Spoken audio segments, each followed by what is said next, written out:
الله الرحمن الرحيم. السلام عليكم ورحمة الله وبركاته. معاكم عزة عواد من مطبخ عزة عواد. أنا هعمل معاكم رز أحمر بطريقة حلوة قوي. النهاردة ما فيش ولا لحمة ولا فراخ ولا سمك. هنعمل شوية رز أحمر، هنسلق معاهم جنبيهم بيض، وهناكل جنبيهم البتنجان المخلل اللي أنا عملته لكم في فيديو قبل كده. صلوا على رسول الله. أدي الرز، هنستعمل معاه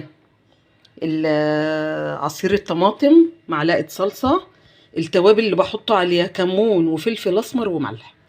هتاكلوا احلى رز احمر بالطريقه بتاعتي دي، واكله جميله قوي هتحبي تعمليها على طول.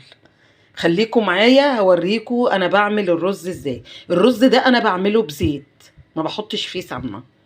خليكم معايا وصلوا على رسول الله عليك افضل الصلاه والسلام. يا حبيبي يا رسول الله. حطيت الحله على البوتاجاز، حطيت فيها حوالي 5 معالق زيت. هبدا احط الرز كله.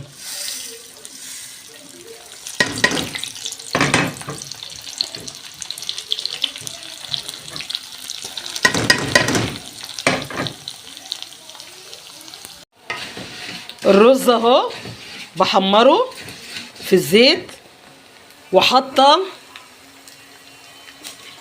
الصلصه بقى بتاعته اللي انا هشربه بيها. بحط الطماطم المعصوره مع معلقه الصلصه. تمام.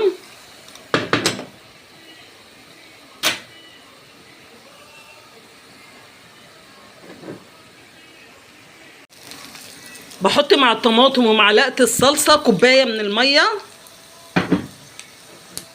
وبحط التوابل اللي قلت عليها، الملح والفلفل الاسمر والكمون.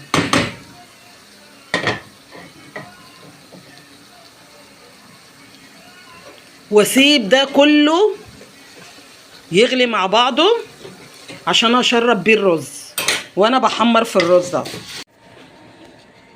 خلاص الرز اهو اتحمر والطماطم غليت مع معلقه الصلصه ومع كوبايه ميه. تمام.